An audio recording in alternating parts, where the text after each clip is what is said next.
ngoja kidogo.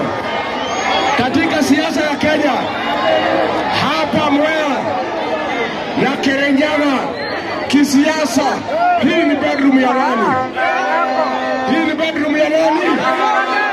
Si hii ni bedroom ya Digiji? Hii ni bedroom ya nani?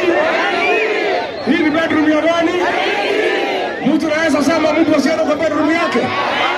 Sasa wale wanasema ati mimi sitafika Kirinyaga, hapa ni wapi?